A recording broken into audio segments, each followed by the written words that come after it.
আমি আজকে রান্না করব ডিম সয়াবিন। কড়াই গরম হয়ে গেলে এর মধ্যে সর্ষের তেল দিলাম, ডিমগুলোকে ভেজে নিলাম।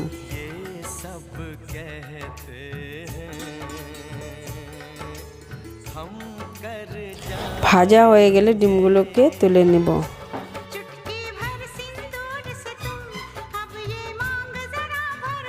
তেল গরম হয়ে গেলে ফোড়নে শুকনো লঙ্কা, তেজপাতা, আদা বাটা, পেঁয়াজ বাটা, রসুন বাটা দিয়ে দিলাম।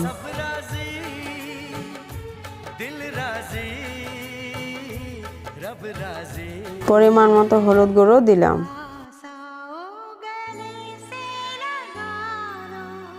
সব মশলাগুলোকে ভালোভাবে আমি কষে নেব। মশলাগুলো কষা হয়ে গেল, এর মধ্যে একটু কাঁচা তেল দিলাম।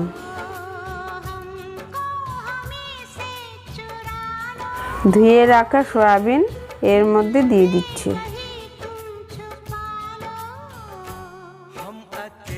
সয়াবিনগুলোকে আমি ভালোভাবে মিশিয়ে নিলাম।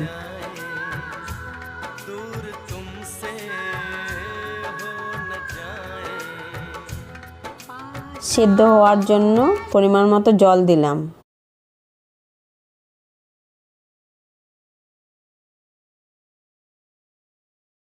সয়াবিন সিদ্ধ হয়ে গেলে এর মধ্যে ভেজে রাখা ডিমগুলো দিয়ে দিলাম।